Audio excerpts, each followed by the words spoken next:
Hello all and welcome back again to Recognition IAS General Studies classes. General studies से इस class में हम लोग पॉलिटी का डिस्कशन कर रहे हैं. This is polity pre come main series जिसमें हम लोग पॉलिटी के कॉन्सेप्ट्स और साथ ही साथ में आंसर राइटिंग भी डिस्कस कर रहे हैं. आज का हमारा टॉपिक है प्रीएम्बल. हम लोग फॉलो कर रहे हैं लक्ष्मीकांत की बुक को, और जो भी कॉन्सेप्ट्स हैं जो कि बुक में हैं और साथ ही साथ में कुछ अदर करंट अफेयर्स में या न्यूज़पेपर आर्टिकल्स के थ्रू आए हुए हैं या अदर जजमेंट के थ्रू आए हुए हैं, उन सब को हम लोग इस पॉलिटी के डिस्कशन में डिस्कस कर रहे हैं. अगर हम प्रीएम्बल के बारे में बात करते हैं तो दिस इज़ द प्रीएम्बल. अगर आप प्रीएम्बल को देखेंगे तो सबसे पहले ऊपर लिखा गया है कॉन्स्टिट्यूशन ऑफ इंडिया और फिर लिखा गया है प्रीएम्बल. प्रीएम्बल में कुछ यहाँ पर प्रोविजंस दिए गए हैं. एक बार क्विकली इस प्रोविज़न को पढ़ लेते हैं, इसके जो चीज़ें लिखी गई हैं उसको पढ़ लेते हैं और फिर उसके बाद से इसके टेक्निकल डिटेल में और अंदर घुसते चला जाएगा. सबसे पहले यहाँ पर बोला गया है we the people of India. इसका मतलब ये है कि यहाँ पर प्रीएम्बल अपने आप को डिफाइन करने की कोशिश कर रहा है कि आखिर में ये क्या है. सो वी, प्रीएम्बल क्या है? वी है. प्रीएम्बल हम सभी लोग हैं.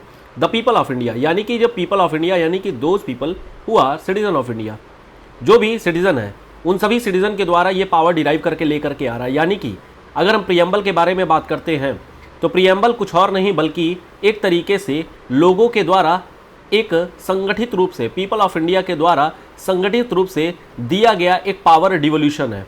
आप इसको बोल सकते हैं दिस इज पावर डिवोल्यूशन, या फिर सिंपली बोल सकते हैं this is a kind of power sharing. आगे यहां पर बोला जा रहा है having solemnly resolved to constitute India. हम सभी लोग मिल करके एक इंडिया ऐसा बनाना चाहते हैं जो कि कैसा बनाना चाहते हैं. This should be the objective. हमारा एक ऑब्जेक्टिव होना चाहिए इंडिया को बनाने का या फिर किसी भी चीज़ को करने का. कोई भी अगर आप काम करना शुरू करते हैं तो उसका एक ऑब्जेक्टिव होता है, उसका एक विज़न होता है. सो इस ऑब्जेक्टिव के बारे में अगर बात करें तो किस तरीके का इंडिया हम बनाना चाहते हैं. हम बनाना चाहते हैं sovereign, social, secular, democratic, Republic. अब देखिए ये जो हमारा 1 नंबर यहाँ लिखा गया है, इसका मतलब ये है कि there must have been some amendment which must have been done in it. कुछ ना कुछ यहाँ पर अमेंडमेंट की गई है. अगर इसके 1 नंबर पॉइंट को देखेंगे तो नीचे यहाँ पर आपको दिखाया गया है कि आखिर में अमेंडमेंट कब की गई है. तो 1976 में 42nd कॉन्स्टिट्यूशनल अमेंडमेंट के जरिए, 42वें संशोधन के जरिए यहाँ पर सॉवरेन, डेमोक्रेटिक, रिपब्लिक जो पहले था उसकी जगह पर sovereign, social, secular, democratic, Republic ये वर्ड जोड़ दिया गया है. इसका मतलब ये है यहाँ पर कि यहाँ पर जो सोशल वर्ड है दिस इज सोशलिस्ट, और जो सेक्युलर वर्ड है ये एक्स्ट्रा बाद में ऐड किया गया है. और ये जो ऐड किया गया है ये 42nd कॉन्स्टिट्यूशनल अमेंडमेंट एक्ट 1976 के दौरान में किया गया है. ये तो हमें पता चल गया कि what is the objective of preamble. Preamble का आखिर में ऑब्जेक्टिव क्या है. अब हम लोग देखते हैं कि आखिर में इंडिया अपना एक विजन किस तरीके का बनाना चाहता है, किस तरीके का इंडिया ये बनना चाहता है. तो यहाँ पर कुछ तरीके बताए गए हैं विजन के तौर पर. जैसे इंडिया एक जस्टिस प्रोवाइड करेगा. किस तरीके की जस्टिस प्रोवाइड करेगा? सोशल, इकोनॉमिक और पॉलिटिकल जस्टिस प्रोवाइड करेगा. अगर आप देखेंगे हमारे सोसाइटी में बेसिकली 3 तरीके की ही मेनली पावर्स होती हैं. 3 तरीके की पावर होती है. या तो उसके पास में सोशल पावर होगी, या उसके पास में इकोनॉमिक पावर होगी, या उसके पास में पॉलिटिकल पावर होगी. और यहाँ पर तीनों ही तरीके जहाँ पर मैच कर रहे हैं, ये हमें जस्टिस प्रोवाइड करना है, ये हमें न्याय प्रोवाइड करना है. इसका अगर थोड़ा सा और मतलब देखा जाए, जब हम लोग आते हैं सोशल जस्टिस के ऊपर में, हालांकि जो सोशल जस्टिस है यह हमारा एक अलग से टॉपिक भी आता है जिसको हम लोग डिटेल में डिस्कस करेंगे. फिलहाल अगर इस सोशल जस्टिस टर्म के बारे में समझा जाए कि आखिर में सोशल जस्टिस टर्म का मतलब क्या है, तो क्या लगता है आपको क्या हो सकती है सोशल जस्टिस. अगर मान लेते हैं जैसे हमारे समाज में नॉर्मली अगर आप देखेंगे there was a caste division. हमारे समाज में पहले एक कास्ट डिवीज़न हुआ करता था, लेकिन ये कास्ट डिवीज़न समय के साथ में जो पहले वर्क के बेसिस पर था वो बर्थ के बेसिस पर हो गया, जन्म के आधार पर हो गया, जो पहले कर्म के आधार पर हुआ करता था. बेसिकली जो यहाँ पर वर्क बेसिस था या जो कर्म के आधार पर था, it was a balanced system. ये बैलेंस्ड सिस्टम करने के लिए था, लेकिन ये जो बैलेंस है कहीं ना कहीं वो समय के साथ में बदल गया और यहाँ पर बर्थ के आधार पर कास्ट हो गई.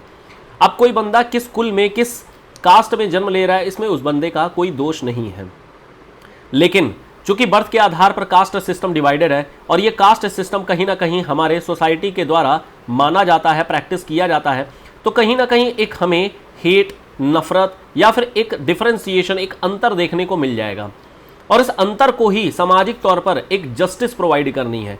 आप अंतर देना चाहते हैं, मान लेते हैं जैसे सम्मान देना चाहते हैं, कोई दिक्कत नहीं है. सपोज मान लेते हैं कि एक यहाँ पर छोटा बच्चा है जो कि मान लेते हैं कि 5 से 10 साल का है, सपोज मान लेते हैं 5-10 साल का है. और अगर इसको किसी 30-35 साल के बंदे के पास में भेज दिया जाए, किसी महिला के पास में भेज दिया जाए, ऑब्वियसली इसकी जिम्मेदारी बनती है कि ये इसको ग्रीट करे, ये इसको नमस्कार करे, प्रणाम करे, या फिर और भी अगर इससे बड़े के जो भी लोग हैं उनको ये लोग सम्मान दे। भाईचारा के अगर एक भावना भी आ रही है तो वहाँ पर भी एक सम्मान की भावना आती है।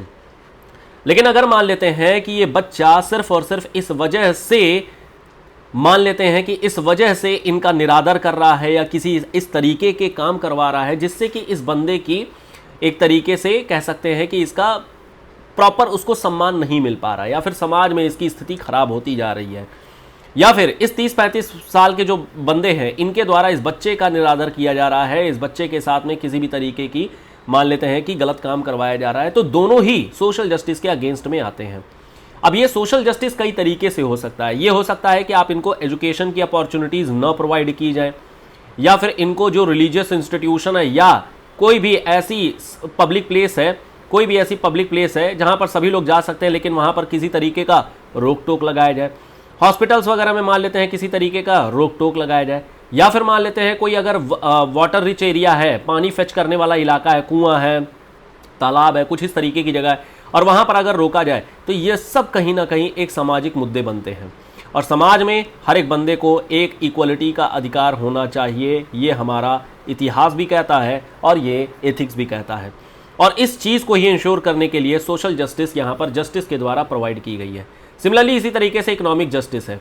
अब ये जो इकोनॉमिक जस्टिस है वो दो तरीके की हो सकती है। समान कार्य के लिए समान होना चाहिए, मतलब कि अगर इक्वल वर्क है तो इक्वल वेज भी होना चाहिए, और दूसरा कहीं ना कहीं यहाँ पर टैलेंट की भी कदर करनी चाहिए, तो अकॉर्डिंगली यहाँ पर वेजेस में डिफर। तो कहीं ना कहीं ये जो हमारी इकोनॉमिक जस्टिस है वो भी सेम इसी तरीके से हम लोग डिफाइन कर सकते हैं। आगे के जब प्रोविजंस हम लोग देखेंगे तो वहाँ पर और बेटर तरीके से क्लियर होगा कि आखिर में ये कहना क्या चाहता है।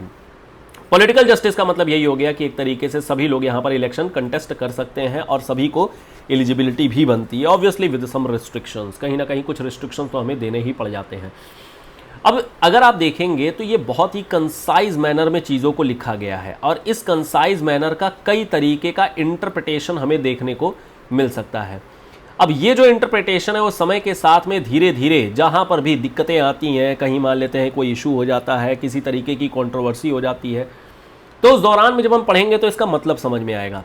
जैसे एक छोटा सा एग्जांपल लिया जाए, अगर आप किसी रिलीजियस बुक को देखेंगे, जैसे मान लेते हैं सपोज आपने भागवत गीता या गीता को ही देखा, आपने पढ़ा, अगर मान लेते हैं पढ़ने के भाव से अगर आप इसको पढ़ रहे हैं तो आपको लगेगा कि ये क्या चीज़ें लिखी गई हैं हमें समझ में नहीं आ रही है, इट इज़ समथिंग बियॉन्ड, मतलब थिंकिंग, बियॉन्ड अंडरस्टैंडिंग, तो कहीं ना कहीं एक चीज़ ये समझ में नहीं आएगी। लेकिन अगर किसी पॉइंट पर आपको किसी सवाल के जवाब नहीं मिल रहे हैं और उस समय अगर आप गीता पढ़ेंगे, you will get the solution, कहीं ना कहीं आपको एक जवाब मिल जाएगा। तो ये जो प्रोविज़न है कहीं ना कहीं गीता भी सब्जेक्ट टू इंटरप्रिटेशन है, जब उस तरीके का मौका आएगा तब आपको चीज़ें मिल जाएंगी। तो सेम वही चीज़ यहाँ पर भी होती है। This is also a kind of Gita, this is also a kind of philosophies which have been incorporated into the constitution, कि अगर फ्यूचर में किसी तरीके की कोई दिक्कत आएगी then we can refer to the preamble and accordingly we can draw some measures, कुछ ना कुछ यहाँ पर हम लोग तरीका निकाल सकते हैं।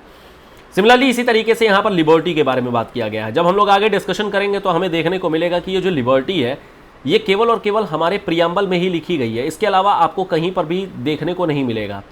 उसका कारण क्या है?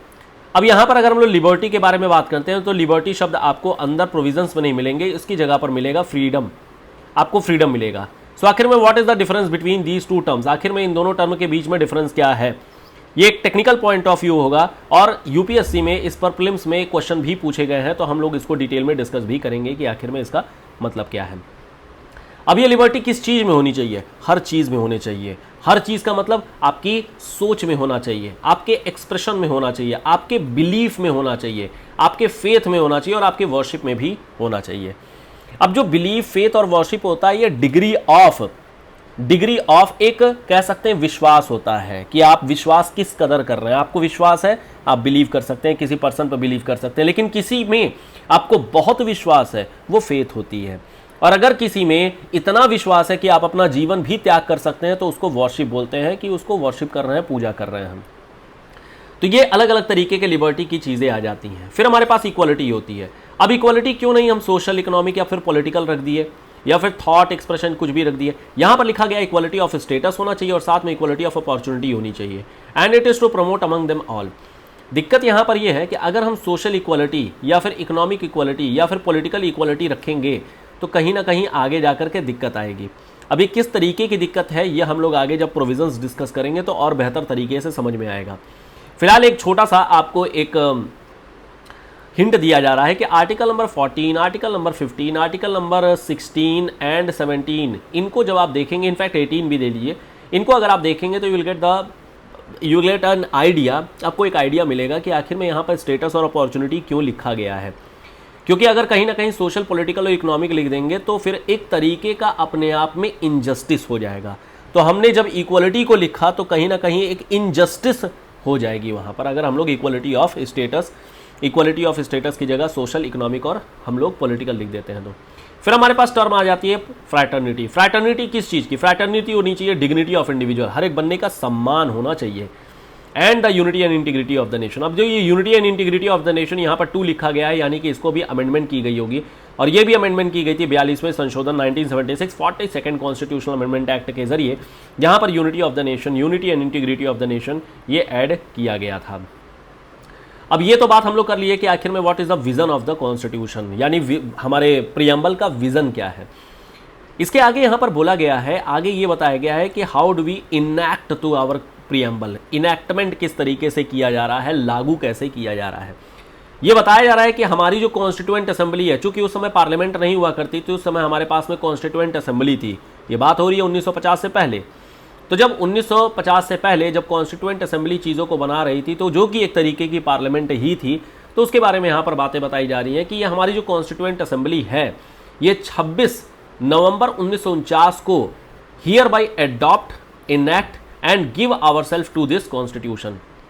यानी कि यहां पर मतलब ये कुछ निकलता है कि हमने कोई एक ऐसा मसौदा तैयार किया हुआ है जो अलग से तैयार किया गया है, अब हम लोग इसको कॉन्स्टिट्यूशन में इनकॉर्पोरेट कर रहे हैं। We are incorporating, we are making preamble a part of constitution. और इस तरीके से यहां पर हमने अडॉप्ट किया, हमने इनैक्ट किया और हमने अपने आप को ये कॉन्स्टिट्यूशन सौंप दिया है।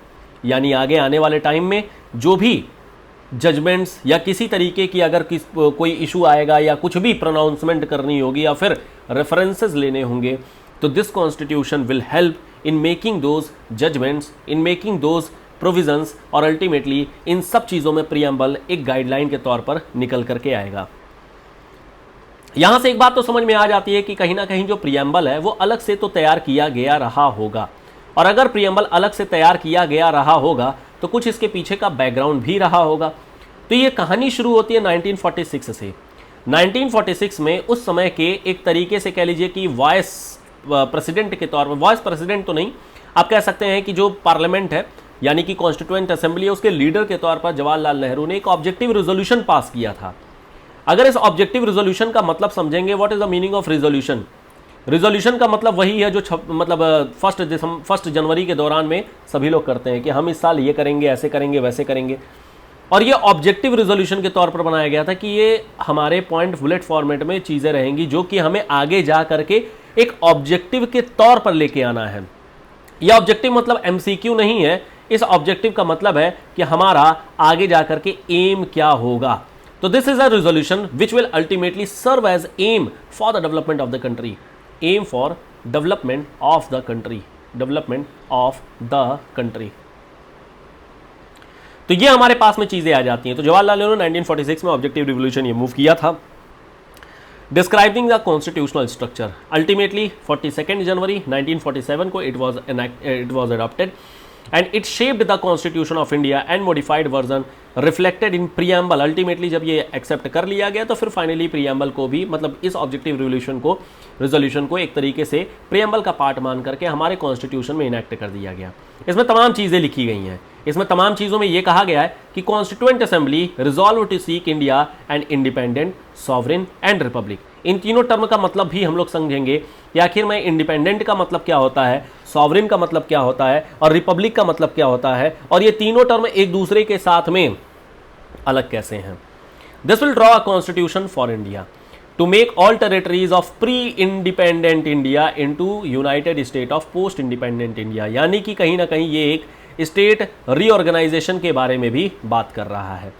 To realise residual power autonomy on such state as constitution of India reflect, यानी कि यहाँ पर ये पॉलिटिकल पावर, जो भी यहाँ पर पॉलिटिकल पावर है, उस पावर को भी किस तरीके से डिसॉल्व किया जाएगा उसके बारे में भी यहाँ पर बताया जा रहा है। This will through realise union with a power which will be different from those given to the state. कहीं ना कहीं यहाँ पर सेंटर स्टेट रिलेशन के बारे में भी चीज़ें बताई जा रही होंगी। The people of India to play the source of power and authority of the sovereignty and independence, ये बता रहा है कि किस तरीके से हम अकाउंटेबिलिटी को मेजर करेंगे आगे जाकर के जिसके भी हाथ में पावर होगी। To provide justice, social, economic and political equality of status, यानी कि equality, status of opportunity and freedom of thought, expression, belief, फला फला फला, ये सब कहीं ना कहीं हम लोग एक ऑब्जेक्टिव के तौर पर यूज़ कर रहे होंगे। और इससे जो भी माइनॉरिटी है उनको एक सेफ गार्ड दिया जाएगा। ट्राइबल और बैकवर्ड जो लोग होंगे या डिप्रेस्ड या जो बैकवर्ड क्लास होंगे उनको भी हम एक एडिक्वेट सेफ गार्ड प्रोवाइड करेंगे। To maintain the integrity of India, Republic's territory and its territory right on land, sea, air, according to the justice and law of civilized nation। और यहीं से हमारा कॉन्सेप्ट निकल करके आता है कि जो हमारा एयर वर्जन है, यानी कि जो ज़मीन है, जिस ज़मीन के ऊपर में एयर होगी वो उस कंट्री का ही उस पर आधिपत्य होगा, यानी कि पावर वहीं पर चल रही होगी, लॉ वहीं का चलेगा। और इन सब के एंड में हमें इंडिया किस तरीके का बनाना है, हमें बनाना है एक पीसफुल और एक वेलफेयर बेस्ड कंट्री जो कि शांति को प्रमोट करेगा और साथ ही साथ में वेलफेयर ऑफ द पीपल के लिए भी काम कर रहा होगा। तो यहाँ से एक बात तो ये समझ में आ जाती है कि प्रीएम्बल कहीं ना कहीं अपने आप में बड़ा ही इंपॉर्टेंट सा डॉक्यूमेंट होगा और ये डॉक्यूमेंट एक गाइडलाइन के तौर पर बनेगा, ये एक गाइडलाइन के तौर पर बनेगा। और इस गाइडलाइन से दो तीन बातें ये समझ में आ रही है कि कहीं ना कहीं ये जो है, कहीं ना कहीं ये जो है एक माइंड मेकर है। जो भी हमारे कॉन्स्टिट्यूशन को लिखा गया है उसके माइंड को हम लोग यहाँ से पढ़ सकते हैं, माइंड को थोड़ा सा यहाँ पर हम लोग देख सकते हैं। तो ये बात कहीं ना कहीं यहाँ से हमें देखने को मिल जाती है। प्लस साथ में हम ये भी बोल सकते हैं कि this will be you can say, कहीं ना कहीं ये हमें एक तरीका बता रहा है। तरीका मतलब कि किस तरीके का हमें एक फ्यूचर होना चाहिए, what should be the soul of constitution, soul of constitution क्या होना चाहिए, इन सब के बारे में यहाँ पर ये प्रीएम्बल बता रहा है। इन सब की इंपॉर्टेंट को ही देखते हुए हमारे पास एक मतलब उस समय के बंदे थे, उस समय के एक तरीके से कह लीजिए कि पॉलिटिकल रिप्रेजेंटेटिव थे, दैट वाज P.A.N.A. पालखी वाला। तो दिस इज N.A. पालखी वाला, इन्होंने इस प्रीएम्बल को आइडेंटिटी ऑफ कॉन्स्टिट्यूशन भी बोला था। तो this is identity of constitution. छोटे छोटे फैक्ट के तौर पर आप चीज़ों को ध्यान रखिएगा कि आखिर में इसमें कहा क्या है। आगे अगर बात करते हैं तो हमारे पास में कुछ छोटे मोटे फैक्ट आ जाते हैं, जैसे कि जो हमारा प्रीएम्बल है, it was enacted after the enactment of entire constitution of India. Constitution of India को जब इनैक्ट कर दिया गया था तब उसके बाद से ये प्रीएम्बल को इनैक्ट किया गया था। जो सेक्युलर टर्म है ये प्रीएम्बल में 42nd कॉन्स्टिट्यूशनल अमेंडमेंट एक्ट 1976 के द्वारा ऐड किया गया था। इनफैक्ट जो सोशल वर्ड है ये भी इसी दौरान में ही ऐड किया गया था। Preamble secures to all the citizen of India liberty of belief, faith and worship. यहाँ पर जो आइडियल्स ऑफ जस्टिस हैं, that is social, economic and political, ये बोरो किए गए हैं हमारे USSR यानी कि रशिया के कॉन्स्टिट्यूशन से। This is ideals of justice है, ध्यान रखना है, this is ideals of justice, this is not procedure established by law और समथिंग लाइक दैट। ठीक है, आइडियल्स ऑफ जस्टिस है, यानी कि किस तरीके के जस्टिस को हमें इंश्योर करना है उसके बारे में कहा गया है। बाकी जो जुडिशियरी सिस्टम है वो US का है। ठीक है, अब प्रोसीजर एस्टैब्लिश्ड ये एक तरीके से UK का है, ब्रिटेन का है। इसके अलावा रिपब्लिक हो गया, ideals of liberty, equality, fraternity, ये सब बोरो किया गया है फ्रांस से। और प्रीएम्बल अपने आप में first introduce to American constitution, पहली बार प्रीएम्बल जो होता है अमेरिका के कॉन्स्टिट्यूशन में हमें देखने को मिला था। अब यहाँ पर प्रीएम्बल में अगर बात करते हैं तो इसका मतलब क्या है, क्या क्या चीज़ें बोली गई हैं। तो सोर्स ऑफ कॉन्स्टिट्यूशन के बारे में अगर देखा जाए जो कि प्रीएम्बल में दिया गया है, तो सोर्स क्या है, हम सभी लोग हैं, citizen of India, people of India, इसको बोला गया है। This will give the authority to the Indian constitution कि आप क्या क्या कर सकते हैं, और इसके लिए जो वर्ड है we the people of India ये यूज़ किया गया है। नेचर ऑफ इंडियन स्टेट के बारे में अगर बात किया जाए कि आखिर में इंडियन स्टेट का नेचर क्या होना चाहिए, तो ये नेचर एक तरीके से समझिए कि एक तरीके का ऑब्जेक्टिव क्या होना चाहिए। इंडियन स्टेट का मतलब राज्य से नहीं है, इस स्टेट का मतलब है पावर से। आगे आने वाले टाइम में आप ध्यान रखिएगा, स्टेट का मतलब होता है पावर।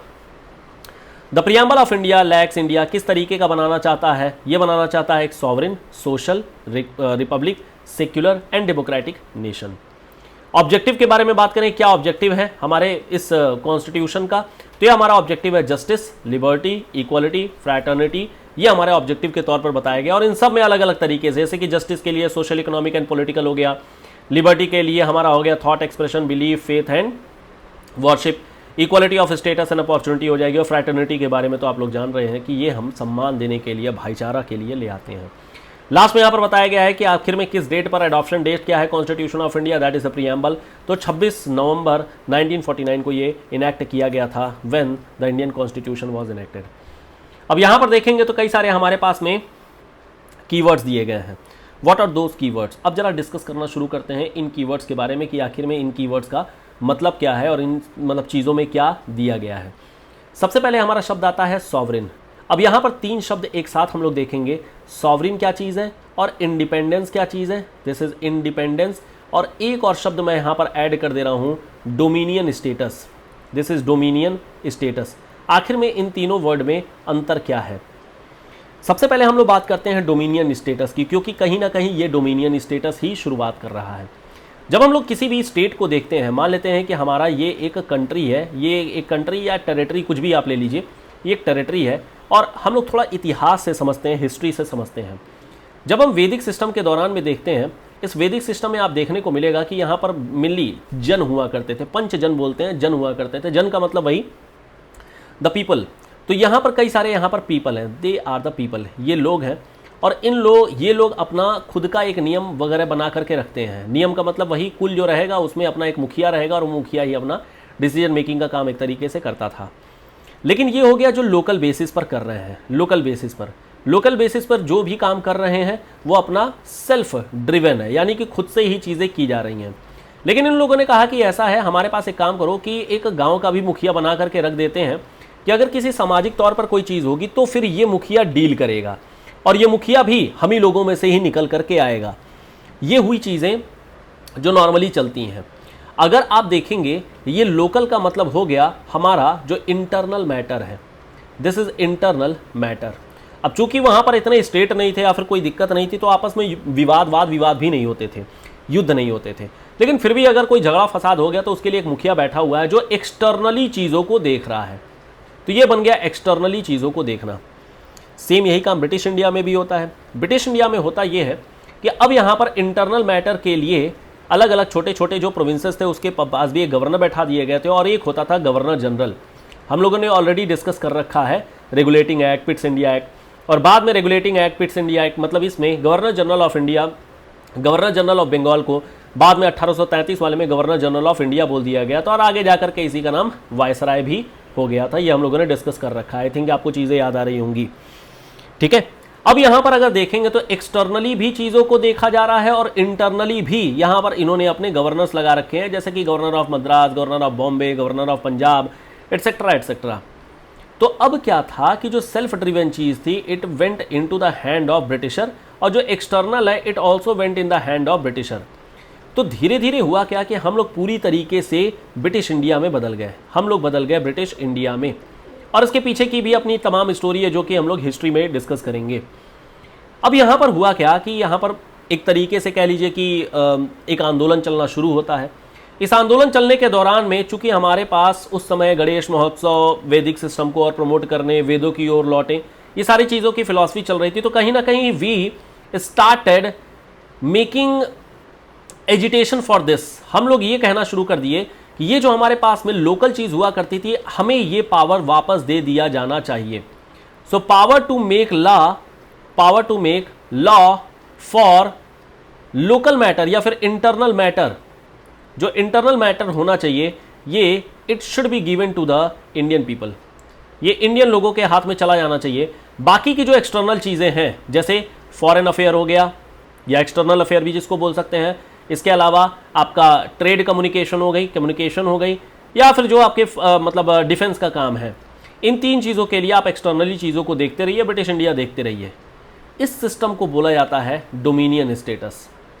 जब आप जो इंटरनल मैटर है उसको खुद से डील करना शुरू करते हैं लेकिन एक्सटर्नल मैटर को ब्रिटिश डील कर रहे हैं, तो दैट इज डोमिनियन स्टेटस।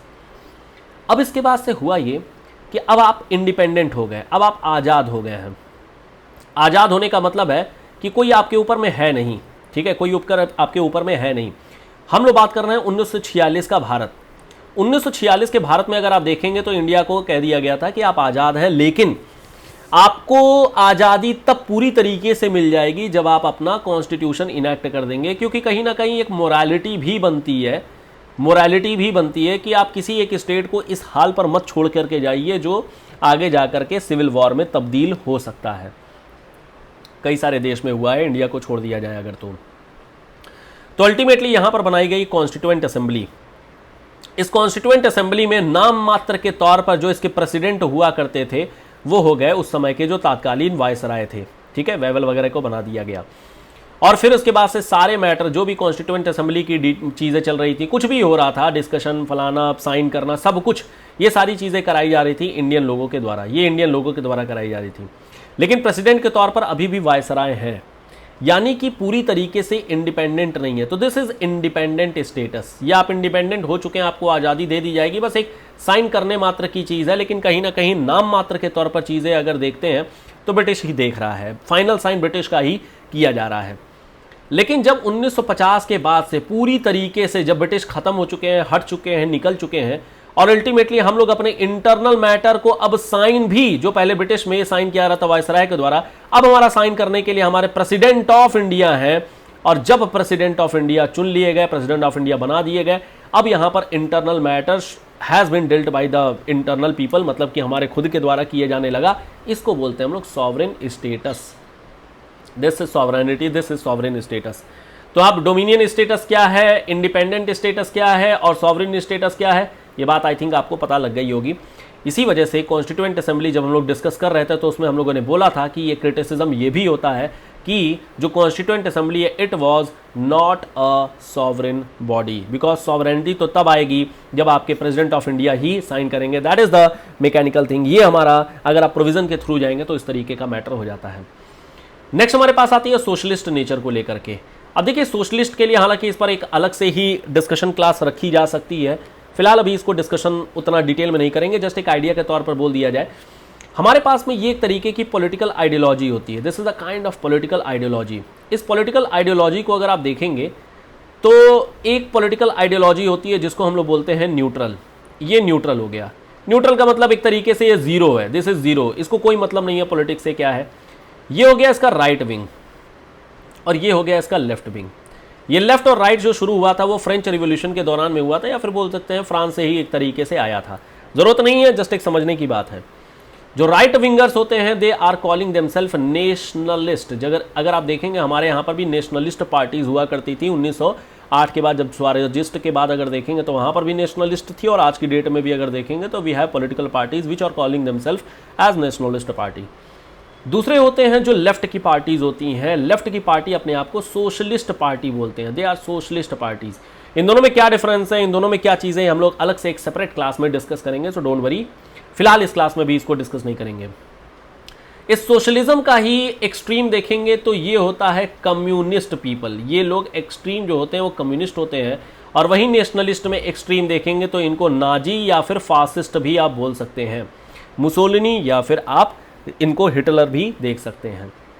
फिर आती है हमारे पास सेक्युलरिज्म। सेक्युलरिज्म का मतलब यही होता है कि वी आर नॉट कंसिडरिंग, अगर आप नॉर्मल सेंस में अगर बात करेंगे, किसी भी गवर्नमेंट ऑफ इंडिया के ऑफिस में जाएंगे, वहां पर आपको किसी भी भगवान की, किसी भी मतलब रिलीजियस कह लीजिए कि रिलीजियस जो भी मतलब प्रे किया जा सकता है जिसकी, उसकी फोटो आपको देखने को नहीं मिलेगी। हमारे यहाँ पर मिलेगी किसकी, प्रेसिडेंट ऑफ इंडिया की रहेगी किसी भी गवर्नमेंट ऑफ इंडिया के ऑफिस में, प्लस साथ में गांधी की फोटो रहेगी और साथ में अंबेडकर की फोटो रहेगी। एक्चुअल में दे आर द गॉड्स, एक तरीके से कह लीजिए कि यही हमारे आइडियल्स हैं, गवर्नमेंट ऑफ इंडिया के लिए आइडियल्स हैं।